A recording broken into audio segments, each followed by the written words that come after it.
Hello everyone, Kid here, back with the video. Today for you guys I'm going to be reading the Congressional Research Service, the War Powers Resolution, Concepts and Practice. It was updated March 8, 2019. I'll try to leave a link to this down in the description below, along with our email. You can email us at themalaysiangbo.com for private consultation. And yeah, let me get right into it. Provisions of the War Powers Resolution, PL 93-148. Title. Section 1 establishes the title, the War Powers Resolution. The law is frequently referred to as the War Powers Act, the title of the measure passed by the Senate. Although the latter is not technically correct, it does serve to emphasize that the War Powers Resolution, embodied in a joint resolution which complies the constitutional requirements for lawmaking, is a law. Purpose and Policy. Section 2 of the states the resolution's purpose. The resolution's purpose and policy, with Section 2A citing as the primary purpose to ensure that the collective judgment of both the Congress and the President will apply to the introduction of the United States Armed Forces into hostiles or into situations where imminent involvement in hostiles were clearly indicated by the circumstances, and to the continued use of such forces in hostiles or in such situations. Section 2B points to the necessary and proper clause of the Constitution as for the basis for legislation on the war powers. It provides that under Article 1, Section 8 of the Constitution, it is specifically provided that Congress shall have the power to make all laws necessarily and proper for carrying into execution, not only by its own powers, but also all other powers vested by the Constitution in the government of the United States.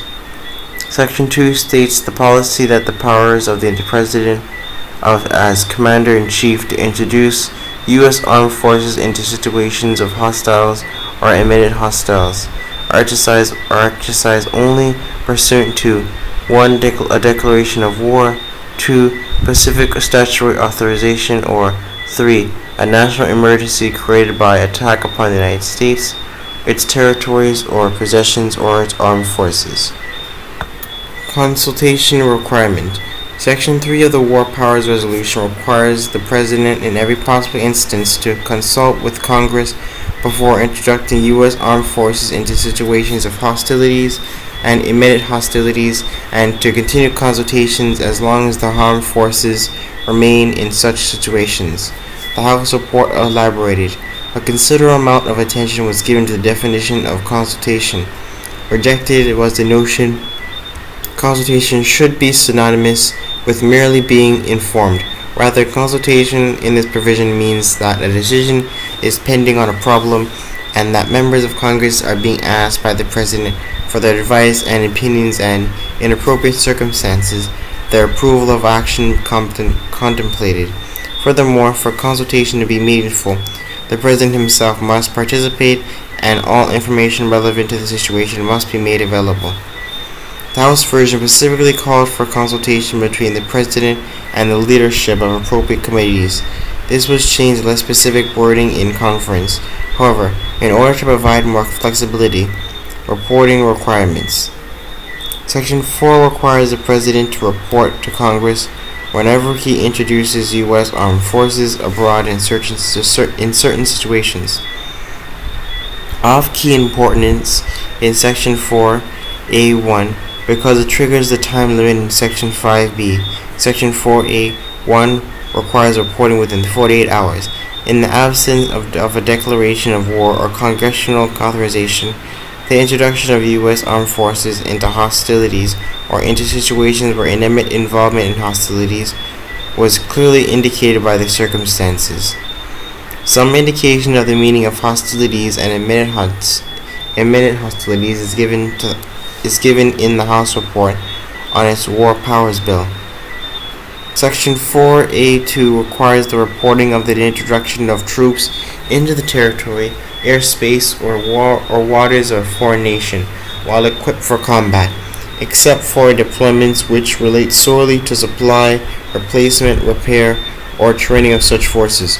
According to the House report, this was to cover The initial commitment of troops in situations where there was no actual fighting, but some risk, however small, of the forces being involved in hostilities. A report would be required in any time combat military forces were sent to another nation to alter or preserve the existing political status quo to make the U.S. presence felt.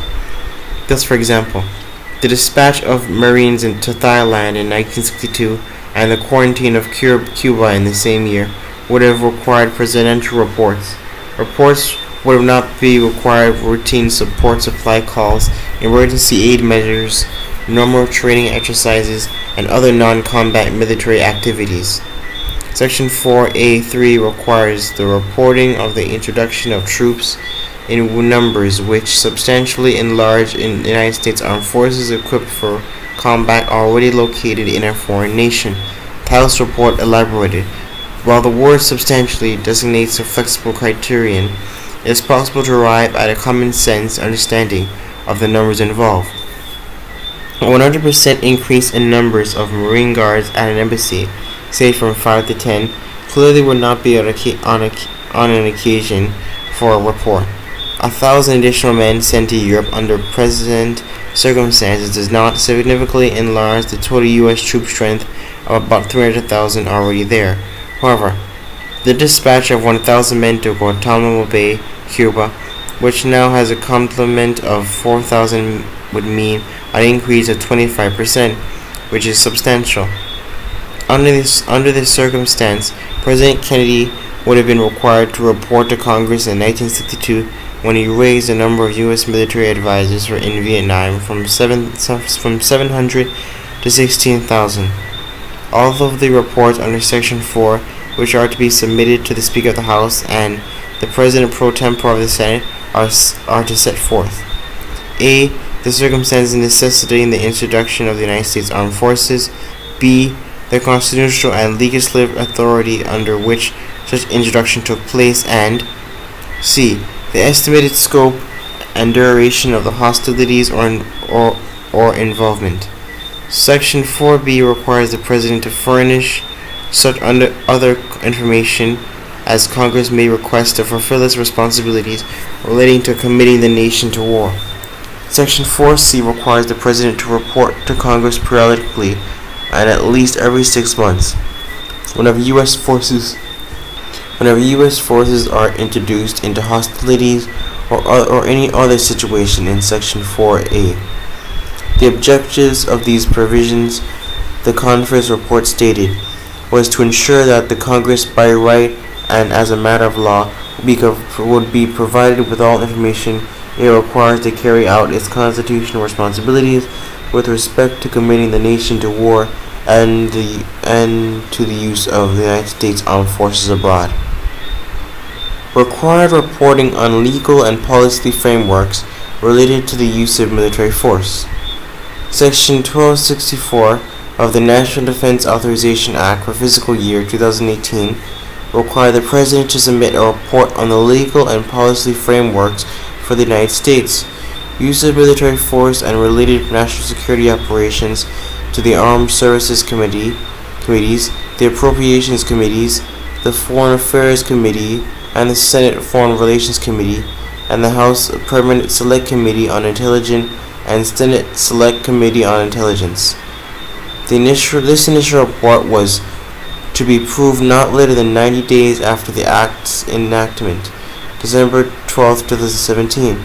Thereafter, any change to this legal and policy frameworks must be reported by the President to the same set of appropriate congressional committees not later than 30 days after such change.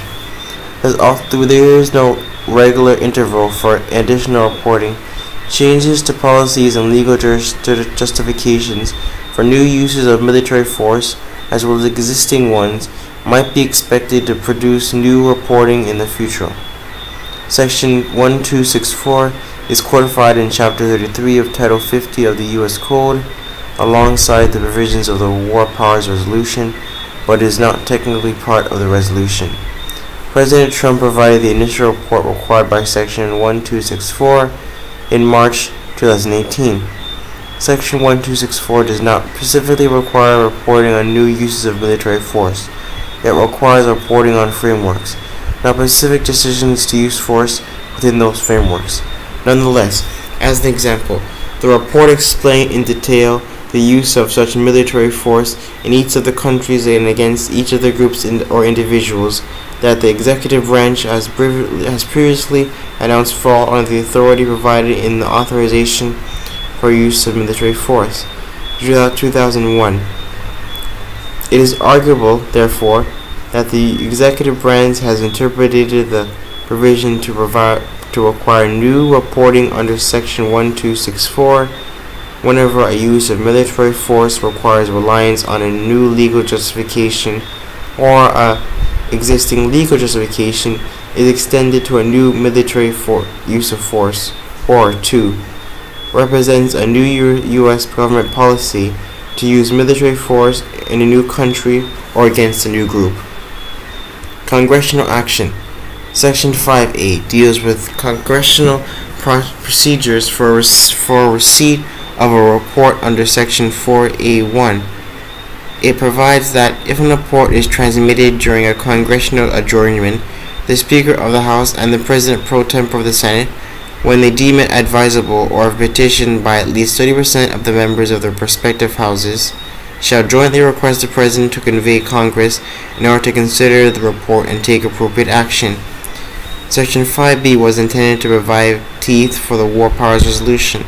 After a report is submitted or is required to be submitted pursuant to Section 4A1, whichever is earlier, Section 5B requires the President to terminate the use of U.S. Armed Forces after 60 days unless Congress 1 has declared war or authorized the action, has intended that period by law, or 3. Is physically unable to meet as a result of an armed attack on the United States.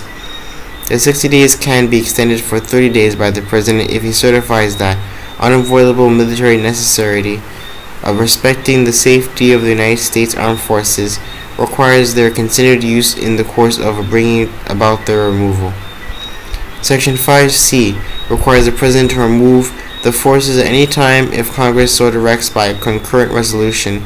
The effectiveness of this subsection, it is uncertain because of the 1983 Supreme Court decision on the legislative veto. It is discussed in Part 2 of this report. Priority procedures. Section 6 establishes expedited procedures for congressional consideration of a joint resolution or bill introduced to authorize the use of armed forces under Section 5B. They provide for a referral to the House Foreign Affairs, International Relations, or Senate Foreign Relations Committee, the committee to report one measure not later than 24 calendar days before the expiration of the 60-day period, unless the relevant House determines otherwise by a vote. B. The reported measure to become the pending businesses of the relevant House and be voted on within 3 calendar days, unless the House determines otherwise by vote. In the Senate, the debate is to be equally divided between proponents and opponents. C. A measure passed by one House to be referred to the relevant committee of the other House and reported out not later than 14 calendar days before the expiration of the 60-day period. The reported bill to become the pending businesses of that House and be voted on within calendar days unless determined otherwise by a vote. Conferees to file a report not later than 4 calendar days before the expiration of the 60-day period. If they cannot agree within 48 hours, the conferees are to report back in disagreement, and such report is to be acted on both houses not later than the expiration of the 60-day period. Section 7 establishes similar priority procedures for a concurrent resolution to withdraw forces under Section 5C. For recent use of these procedures, see the section of the legislative veto below. Interpretive provisions. Section 8 sets forth certain interpretations relating to the resolution. Section 8A states that authority to introduce armed forces is not to be inferred from any provision of law or treaty unless such law or legislation implementing such treaty specifically authorize the introduction of armed forces into hostilities or potential hostilities, and states that it is intended to constitute specific statutory authorization within the meaning of this joint resolution. This language was derived from a state measure and was intended to prevent a security treaty or military appropriations act from being used to authorize the introduction of troops. It was also aimed against using a broad resolution like the Tonkin Gulf Resolution to justify hostilities abroad. This resolution has stated that the United States was prepared to take all the necessary steps, including use of armed force, to assist certain nations, and it was cited by presidents and many members as congressional authorization for the Vietnam War. Section 8B states that further specific statutory authorization is not required. To permit members of the United States Armed Forces to participate jointly with members of the armed forces of one or more foreign countries in the headquarters of operations of high-level military commands which are established prior to the date of enactment of this joint resolution and pursuant to the United States Charter or any treaty ratified by the United States prior to such date. This section was added by the Senate to make clear that the resolution did not prevent U.S. forces from participating in certain joint military exercises with allied or friendly organizations or countries. The conference report stated that the high-level military commands met the North Atlantic Treaty Organization, NATO, the North American Air Defense Command, NORAD, and the United States Command in Korea.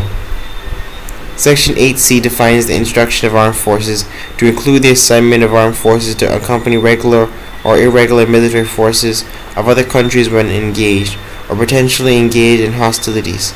The conference report on the War Powers Resolution explained that this was language modified from a Senate provision requiring specific statutory authorization for assigning members of the armed forces for such purposes.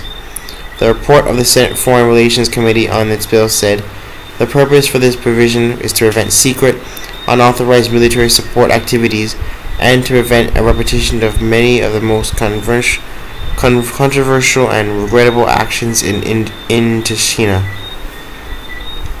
The ever-deepening ground combat involvement of the United States in South Vietnam began with the assignment of U.S. advisors to accompany South Vietnamese units on combat patrols, and in Laos, secretly and without any congressional authorization, U.S. advisors were deeply engaged in the war in northern Laos. Section 8D states that nothing in the resolution is intended to alter the constitutional authority of either the Congress or the President.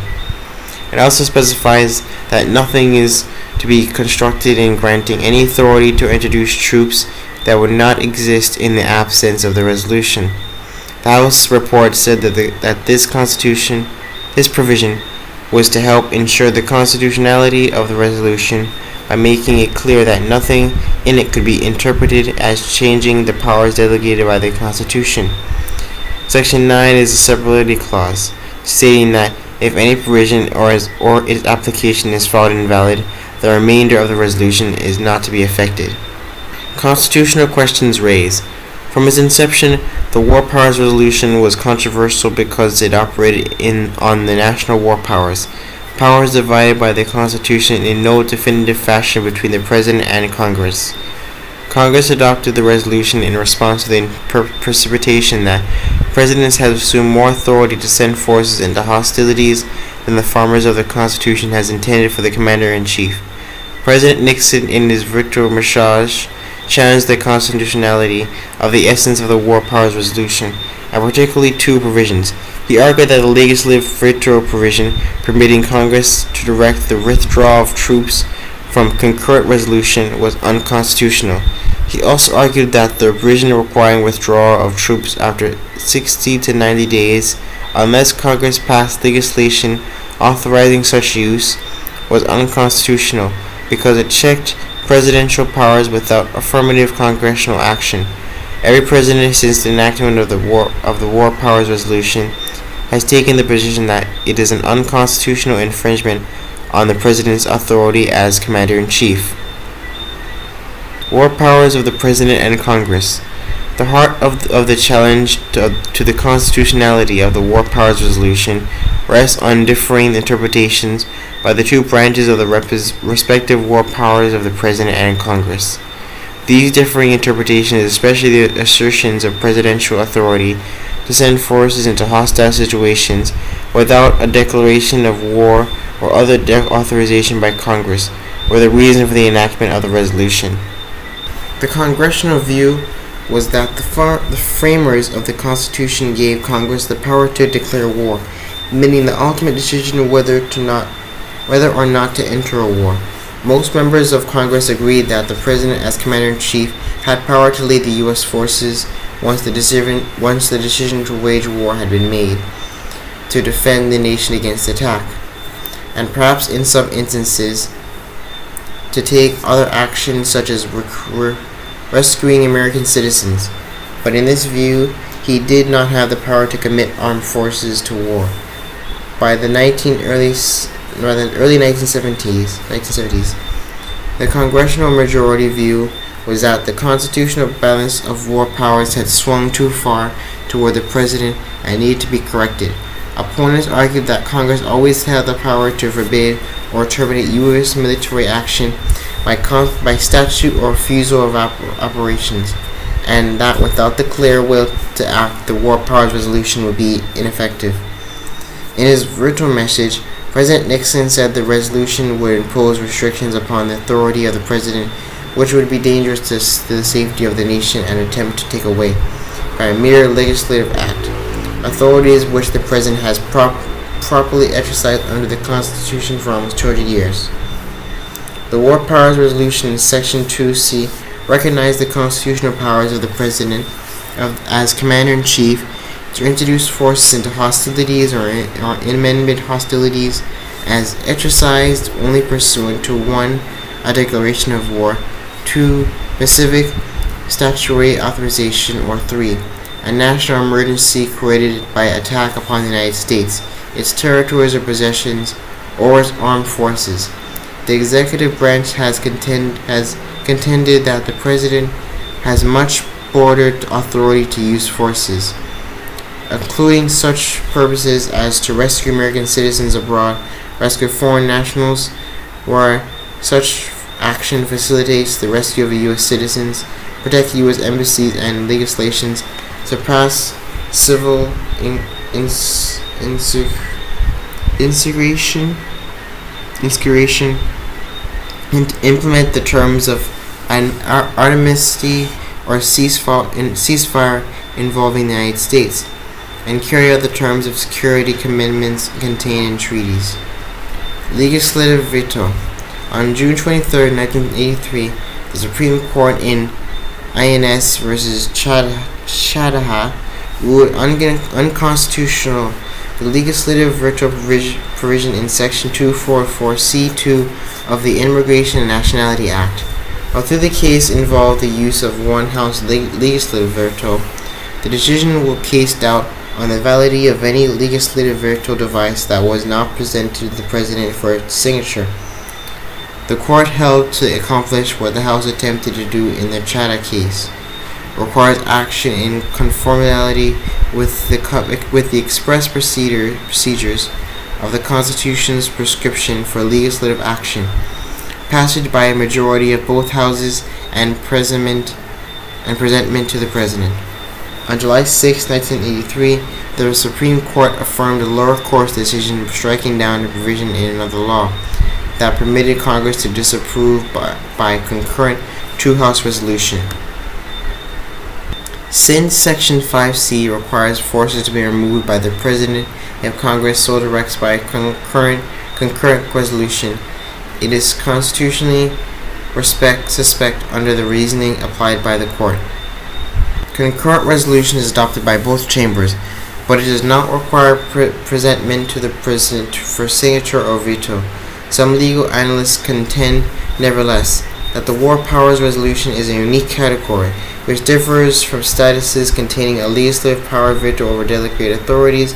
Perhaps more important, some observers contend if majority of both houses ever voted to withdraw U.S. forces, the President would be unlikely to continue the action for long, and Congress could withhold appropriations to finance further action. Because the War Powers Resolution contains a severability clause in Section 9, most analysts take the view that the remainder of the joint resolution will not be affected, even if Sections 5C were found unconstitutional. Congress has taken action to fill the gap left by the possible invalidity of the concurrent resolution mechanism for the withdrawal of troops. On October 20th, 1983, the Senate voted to amend the War Powers Resolution by substituting a joint resolution, which requires presentment to the President for the concurrent resolution in Section 5C, and providing that it would be handled under the expedited procedures in Section 7.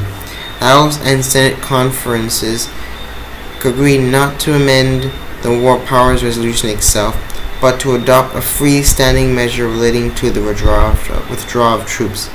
The measure, which became law, provided that any joint resolution or bill to require the removal of U.S. armed forces engaged in hostilities outside the United States, without a declaration of war or specific statutory authorization, would be considered in accordance with the expedited procedures of subsection 601B of the International Security and Arms Export Control Act of 1976, except that it would be amendable and debate on a virtual limited to only 20 hours. The priority procedures embraced by this provision applied in the Senate only. Handling such a joint resolution by the House was left to that chamber's discretion. House members attempted to use Section 5 to obtain the withdrawal of forces from Somalia. On October 22, 1933, Representative Benjamin Yeoman introduced H. Con. Res. 170 pursuant to Section 5C of War Powers Resolution, directing the President to remove U.S. armed forces from Somalia by January 31, 1994. Using the expedited procedures called for in Section 5C, the Foreign Affairs Committee amended the date of withdrawal to March 31, 1994, the date the President had already agreed to withdraw the forces, and the House adopted H. Con. Res. 170, the Foreign Affairs Committee reported. Despite such genuine constitutionality questions, the committee acted in accordance with the expedited procedures in Section 7. The committee action was premised on a determination that neither individual members of Congress nor committees of Congress should make unilateral judgments about the constitutionality of provisions of law. Despite the use of the phrase directs the President, the sponsor of the resolution and Speaker of the House, Thomas Foley, expressed the view that because of the Chadha decision, the resolution would be non-binding. The March 31, 1994 withdrawal date was later enacted as Section 8151 of PL 103139, signed November 11, 1993. Automatic withdrawal position. The automatic withdrawal provision has become perhaps the most controversial provision of the War Powers Resolution.